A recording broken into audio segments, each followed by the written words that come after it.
exports. Very, very small number of exports. On a recent online survey of ABS-CBN, sang-ayon ba kayo na ipagbawal ang online gaming sa Pilipinas? Ang result was overwhelmingly in favor of the ban. And even online, makikita mo online, meron mga heart and then yung parang ibang icon para hindi pagbawal.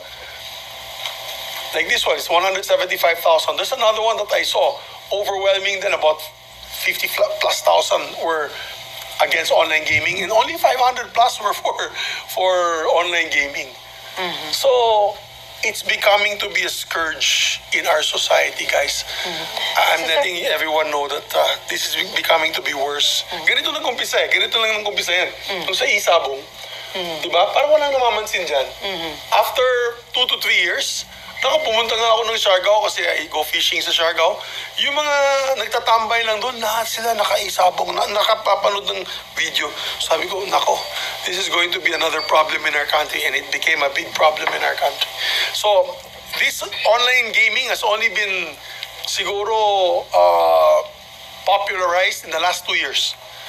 So, if we continue this in the next 2 years, by the end of the term of the president, we'll be a nation of online gamblers, a nation of addicted gamblers, and a drop, and you'll see all across the board in all sectors there will be a drop in productivity, drop in consumer spending, there will be a drop even in energy utilization kasi wala na sila pambayad ng kuryente.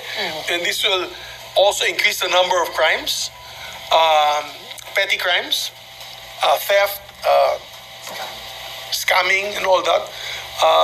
Para na makapagbayad dito sa addiction na ito.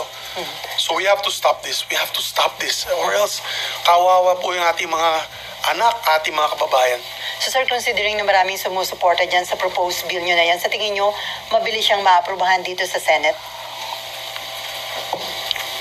Alam mo, ang problema natin, malalakas na individual ang kalaban natin dito.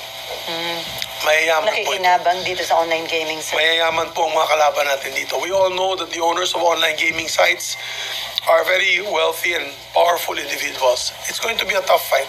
Marami akong kausap na mga senador, halos kalahati naman ay pabor dito sa ipagbawal ang online gaming or high regulation.